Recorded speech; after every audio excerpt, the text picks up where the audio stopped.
రాజుకి నట భంగిమవో, ధీంతన తోంతన శంకరునికి సంకీర్తనవో.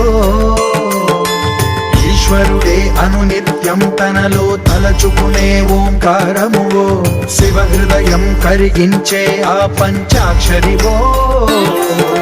నీ మదిలో మహాదేవుడినే కొలువుంచగా కైలాసమువో, అతని పాదము చందన